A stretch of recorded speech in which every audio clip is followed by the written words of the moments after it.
Milipnos? Because I'm gay. I'm breaking down Brooklyn Nine-Nine episode by episode, starting this week with Season 1, Episode 1. I've collected 99 details you might have missed in Brooklyn Nine-Nine's pilot. This job is eating me alive. I can't breathe anymore. These opening shots were filmed in LA, opposite the historic Roxy Theater. But like many other exterior shots, they added a yellow cab to make it look more like New York. You can also see one of the shop fronts in the background has been digitally altered. This was done to avoid showing recognizable logos, but surprisingly the unaltered version is used in the intro going forward. And for a handful of frames, you can see a poster from this iconic scene. Here's Johnny! I'm not becoming like them. I am them.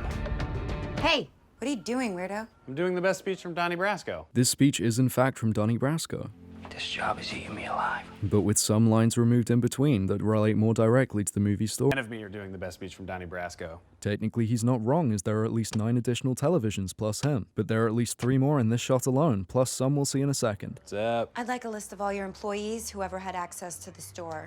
I'd also like to apologize for my partner. His parents didn't give him enough attention. On top of using the keyboard, Jake was initially meant to sing Believe by Schur using a broken karaoke machine, which Ahmed the shop owner would then try and sell to him. However, I'm guessing both the song and Ahmed's lines were cut for budget reasons, as licensing music is expensive and speaking characters have to be paid more. I had an informant on the inside. His code name? And there's the lost monitor, which brings our final total up to 15 Jakes doing the speech from Donnie Brasco. Fuzzy Cuddle Bear. He's an Anacam. Hi, bad guys. It's time to come home. I'm not sure if I can. I haven't known the touch of a woman in many moons. All right. Detective Santiago! Don't walk away from me! You can see Samberg break a little here, as this line was improvised. There's a lot of these going forward, so I'll mark them like this. Like most pilots, this intro is only used once, and for a few frames you can see this sign. This establishing shot is of New York's 78th precinct, which was the primary inspiration for the fictional 99th. Santiago, would you do the honors? The script initially had Gina opening the briefing by announcing a new lost equipment form that she had misplaced, as well as promoting her dance group Floorgasm, which wouldn't be mentioned again until later this season. I want to add 1. I'm winning. This whiteboard has a lot of interesting details to unpack. While Sackett Street 31st and 24th are all actual street names within the precinct, this arrangement of them makes no sense, and the only Buchanan I can find is far upstate. Secondly, the list of names. Other than the named main cast of detectives and Detective Daniels, who we'll discuss shortly, Jackson, Peterson, and Williams are also listed. Assumedly this is them? JP, update on the Morgenthau murder? This is the only time Terry calls Jake JP. This shot also shows how different the briefing room is compared to later episodes. This is a result of the pilot being shot in the Herald Examiner building, instead of the dedicated set based on it that the show would go on to use. I'll do my best to point out interesting discrepancies between the two when they come up. Good news for all you murder fans. Kill luxury food importer Henry Morgenthau. Henry Morgenthau was the US Secretary of Treasury under Teddy Roosevelt. Why they chose to give him this name, I have absolutely no idea. This coffee cup is also a really fun bit of set dressing. The design is known as Anthora and was implemented in the 1960s to appeal to the influx of Greek-owned coffee shops in New York. Over time, it became synonymous with the day-to-day culture of the city, and as a result became a common prop in film and TV based there. These cups are so prevalent across the show, I think they warrant a counter. I want you on this. It's going to be priority 1 for the new CO. Dismissed. There are even more cut lines here. Amy talks about showing Holt a presentation on crime stats, so Boyle and Peralta call her Sergeant Brown-Noser. I want to ask Rosa to go to the Rihanna concert with me, but it's sold out. First, Rihanna? What's your second point? These two extras walk through the back of this shot twice. She's into watching old movies. Cool. Just go on the internet and search for the phrase, I want to buy 2 movie tickets for a girl who doesn't like me. While searching this phrase unsurprisingly doesn't help with finding actual movie tickets, it does bring up links to some unofficial merchandise. Hey, you heard anything about the new captain? No, and I don't care. The script had Jake talk about how Terry runs the detective squad, so it doesn't matter who their captain is. After this, Terry can be seen in the background. He was terrible. On your marks! The transition noise they use here is slightly different. What the hell's going on around here? Okay.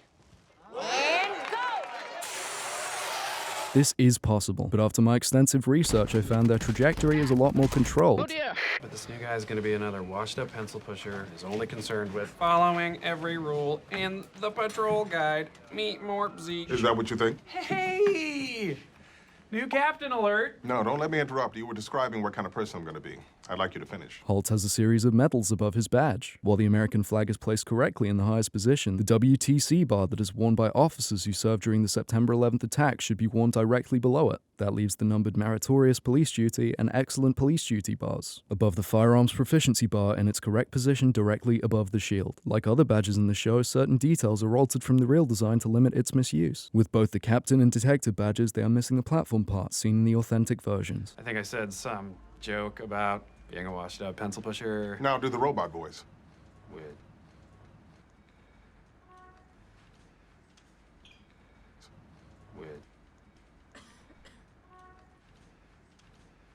me. That's a terrible robot voice. Yep. The next time I see you, I'd like you to be wearing a necktie. Sergeant Jeffords. Yes, sir. I love that guy. This uniformed officer disappears between shots. Does anyone get a little bit of a gay vibe? People with a deeper knowledge of the show may be surprised how often he's referred to as Captain Ray Holt. as he's very vocal about his dislike of the nickname. Don't people call you Ray? How dare you? But having this detail nailed down from the pilot is a lot to expect. Sergeant, you were in the 1-8 with me.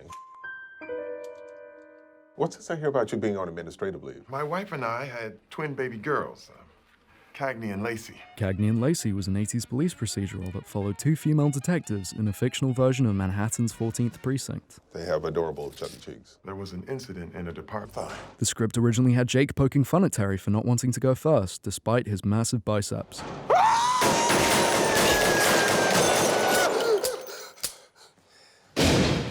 I think he's dead. The only case of police officers opening fire on a mannequin I could find was in Scranton, Pennsylvania, and has since been confirmed to be false. While there isn't a clear shot of Terry's gun, I'm guessing it's the Smith & Wesson 5906, as it is the only NYPD handgun with exactly 10 rounds in a magazine. This flashback was also shot in the Herald Examiner building. Tell me about your detective squad. Scully, Hitchcock, and Daniels. Despite being framed as an important character, this episode marks Detective Daniels' only appearance. According to co-creator Dan Goor, she was meant to make a return in season 6, but alas, she never returned and is never even mentioned past the pilot. Rosa Diaz. Hard to read and really scary. This was one of the handful of scenes in the pilot used to create the show's intro. I'll point the others out when we get to them. And Rosa has a model NYPD motorbike on her desk, which is a nice bit of early characterization. Tell me who has me for Secret Santa. It's Scully. I'll make him return it. Yes, you will. While it's more subtle in the earlier shot, it's very clear that they blurred the logo of this brother brand Inc. Charles Boyle.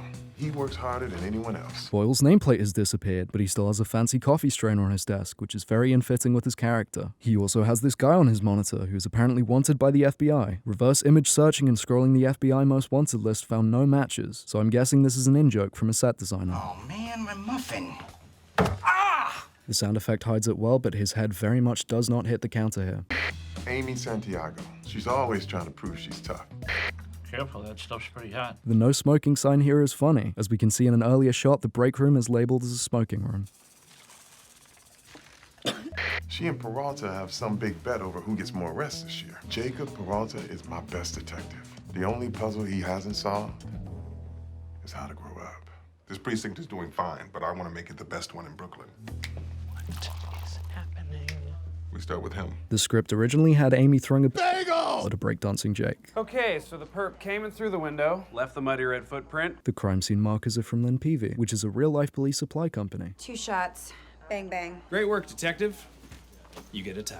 Yeah, that's mine. That's right, Charles. Good solve. Tie for you. Thanks. Rosa smiles here, which is a rare enough occurrence that I feel the need to make another counter. You can also see a letter R crime scene marker. These are used in crime scenes to denote where a photograph should be taken. That man is going to be my rabbi. Okay, first of all, when you use the word rabbi, you know that turns me on. It's kind of a stretch, but this is the first time the show implies Jake is Jewish, which would become a running thread in his character. Jake was initially meant to poke fun at Amy, a Cuban woman, saying rabbi in reference to an African-American man, which also would have been the first mention of Amy's Cuban background. Looks like the perp stole a jamon iberico ham valued at what? $6,000. While this price is inflated for dramatic effect, it's not by much. The most expensive jamon iberico is sold for around 4,250 euros or 4,860 USD. It is made by raising Iberian pigs free range on a diet of largely acorns. They had it at my uncle's funeral. I gorged myself at that funeral. This letter B crime scene marker is used to show blood type. Speaking of ties, where's yours? Meet more. Captain, hey! Welcome to the murder. Take Santiago and knock on doors. Door duty? It's a waste of time. I found Amy's badge placement weird, but after looking into it, having the badge almost horizontal is fairly common among NYPD detectives. Report back to me in an hour.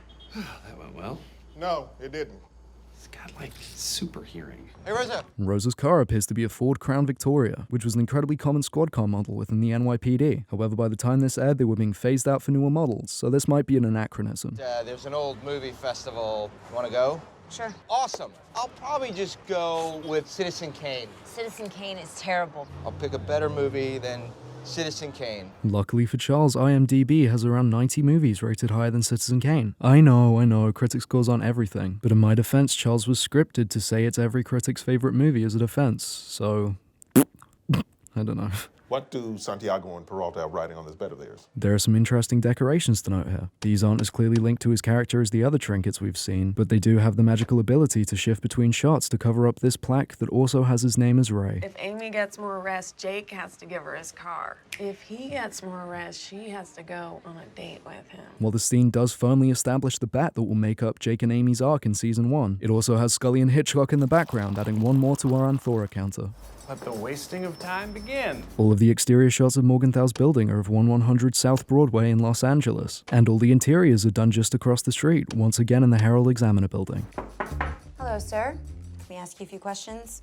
Definitely, yeah. It's not mentioned on the show, but this character's name is Bunda. He's played by Rob Kirkovic, who previously worked with Michael Schur on Parks and Recreation. A dude smoked weed and bolted. Do you think it's the same dude that left that bong there on the floor? A bong could actually be seen in the background when the door is opened, but criminal mastermind Bunda But criminal mastermind Bunda smartly blocks it from view.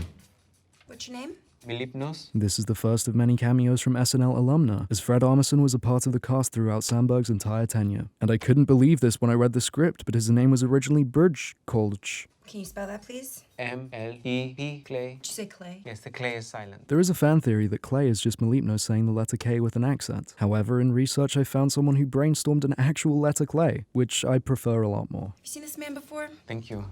No, sir, that's ours. We need that. And he kept it. Wall Street Journal on the doormat. While the Wall Street Journal issue in question was too obscured for me to find, the use of New York World is notable, as the last official issue was in 1931. While it was relaunched as a student project in 2011, no physical issues were ever printed. This guy's like a hot, eligible bachelor.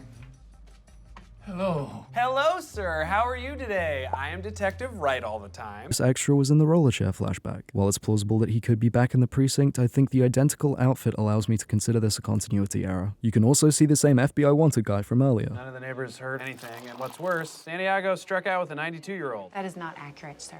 Wait, you hooked up with him? Probably my favorite background detail in this episode is that you can see Terry putting on a puppet show for Cagney and Lacey. Jake was meant to have lines directly mentioning it, but they were cut after they had filmed the shots with him in the background. It's the neighborhood, and while you're out, you can buy yourself a tie. Actually, sir, I'm wearing a tie right now. Check it out.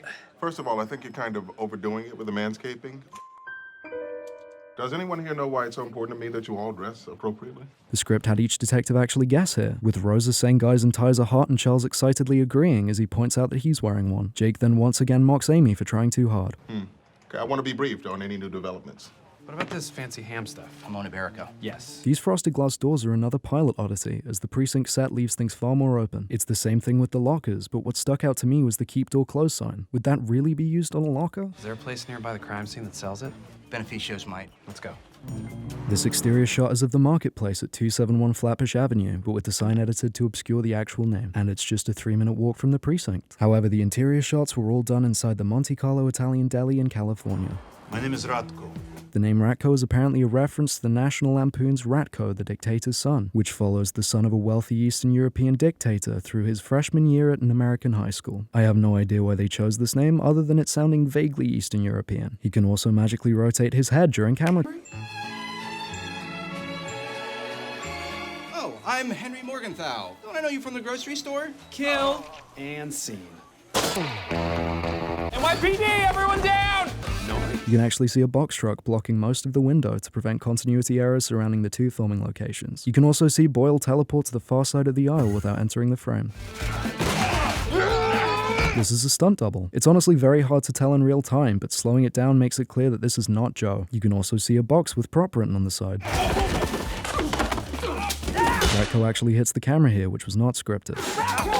me some manchego! Ratko was initially meant to be throwing $20 marmalade, but it was replaced with manchego as it was safer and far easier to clean up between takes. While most other produce has the recognizable labels obscured, this box from Walker Landing Winery is quite prominent and actually plays a large part in the show Brothers and Sisters. This is likely just a reused prop instead of an Easter egg, but it's interesting nonetheless. How are you still here? Jake! Little help! I'm going to school! You can briefly see a half-erased chalk sign for Pinocchio's, which is the name of the restaurant based inside the real-life deli. So no, I did not brief you, but... This is incredibly nitpicky, but there's ice cream on the left side of Charles's blazer that wasn't there before. I got you, hazelnut. Are they going to tell him that Charles was literally just fondling that? Is he seriously assigning me The Disco Strangler. It's over, Disco Man. This is the first of 3 Disco Strangler appearances, with each one being played by a different actor. This iteration is apparently played by Kevin McDonald, but I can't find any robust source on this as he is not directly credited. And the Disco Strangler name itself is directly lifted from a song by the Eagles. Have fun with your files. Yeah, you know what? I will have fun with my files. Have fun with your face! So, what movie did you get us tickets to? Well, just to be safe, I bought tickets to all of them. Just to be safe, what does that mean? Because you're sort of opinionated. You think I'm opinionated? So we can go see North by Northwest. We're not seeing a movie together. Good call. By the metrics we used earlier, this is actually a good suggestion, as North by Northwest is rated higher than Citizen Kane on IMDb. Maybe if Charles just led with this, his plan could have actually worked. This angle gives us a clearer shot of Gina's desk. The 2 things that stuck out most to me were the clip-covered bonsai and jar-marked ashes of problem employees. Hey, Captain. I like the tie. If you can't beat him, join him. I once again spent way too long trying to find the origin of a prop, but to no avail. This time it's these 2 mugshots. If you have any ideas on anything I've missed, please let me know. There were a bunch of references to a Serbian thug, street names The Rat and The Butcher. Both of these nicknames have been used in some form by actual criminals. Japanese serial killer Tsutomu Miyazaki had an alter ego named the Rat Man, and Estonian hitman Imre Arakas was known as the Butcher. He was known to hang out at a storage unit near Borum Park, which has red soil, hence the muddy red footprint on Morgenthau's counter. While Borum Park is the name of a real location within the precinct, it doesn't appear to have a storage unit or any red soil nearby. Despite this, Holt still says, That's fine work, Detective. Let's pound it out. You know what? Let's share it with the whole team. Yeah, let's have a... No record of Ratko on the ledger. this exterior shot is once again in LA, but both of these cars still have New York plates. Not sure about this third one though. You know what my favorite thing about stakeouts is? No dress code. This is true. NYPD officers are permitted to wear civilian clothes while on a stakeout. However, this was updated in 2024 to limit attire such as shorts, tactical cargos, and white turtlenecks. Terry told me you got the Disco Strangler. With all due respect, sir, why'd it take you so long to get your first command? Because I'm gay. Seriously? I'm surprised you didn't know. This is the one clue that wasn't shown on screen. The article itself mostly just explains career progression in the NYPD, but it does have 2 interesting details. The photos are credited to Shyla Talene, who worked as a graphic designer on co-creator Schur's previous show, Parks and Recreation. The article also reveals that Holt's favorite detective movie is Turner and Hooch. I feel bad that you spent all that money on the movie tickets. Why don't you just go to the movies with me? Boyle's head changes to facing forward when the camera cuts. I guess he must have learned that trick from Ratko. You're sweet. It's not a detail, but this musical flair reminds me so much of this video. Shot back and blow your fucking head off. Twat! When did you come out? About 25 years ago. The NYPD was not ready for an openly gay detective. While there is little information on detectives, Charles H. Cochran is recognized as being the first openly gay officer in the NYPD. He came out in 1981 to publicly support anti-homophobia legislation and went on to help form the Gay Officers Action League. All I ever really wanted was my own command. Now I finally got it, and I'm not gonna screw it up. Captain, I'm sorry. But on the flip side, there's Ratko. I'm amazing! This song is in every episode of the show, but this is the only one where it isn't used as the opening theme. It almost distracts from the fact Jake puts his vest on completely wrong. Looks like we all got door duty. Holt is using a service revolver, which is common among higher ranks in the NYPD. But we saw earlier this preference predated him becoming a captain. The script had Jake stumbling upon an open storage locker containing a parrot. Ratko, great to see you. I'm going. So if you take a look to your left, you'll see Detectives Boyle and Diaz. Right there is Detective Santiago. And behind you is Captain Holt. Maybe now's not the best time, Detective. We're a team, and the tie is a part of that team's uniform, right? You asked Ratko what team? No, Ratko, shut up. Ratko was meant to refer to himself in the third person a lot more, but this instance is the only one that made the cut. We'll see it a lot more down the line, as doing so becomes synonymous with a certain sergeant. All right, Ratko, down, drop the weapon.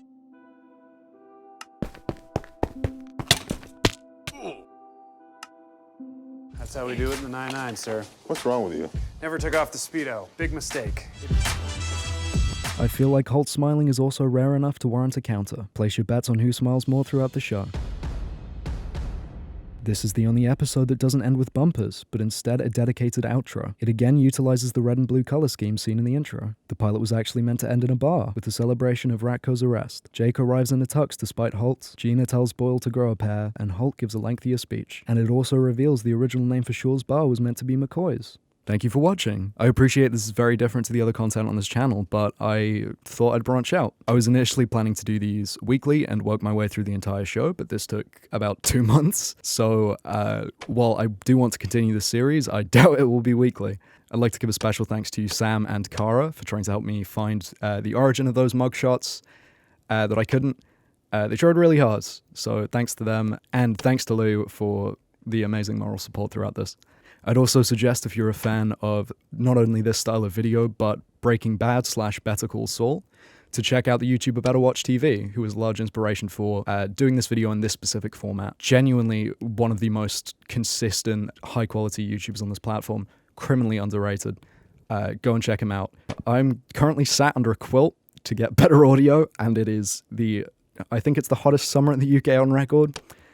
So these are the things I do for good audio. See you in the next one for episode 2, I guess. Yeah. That's the name of this channel. Bye!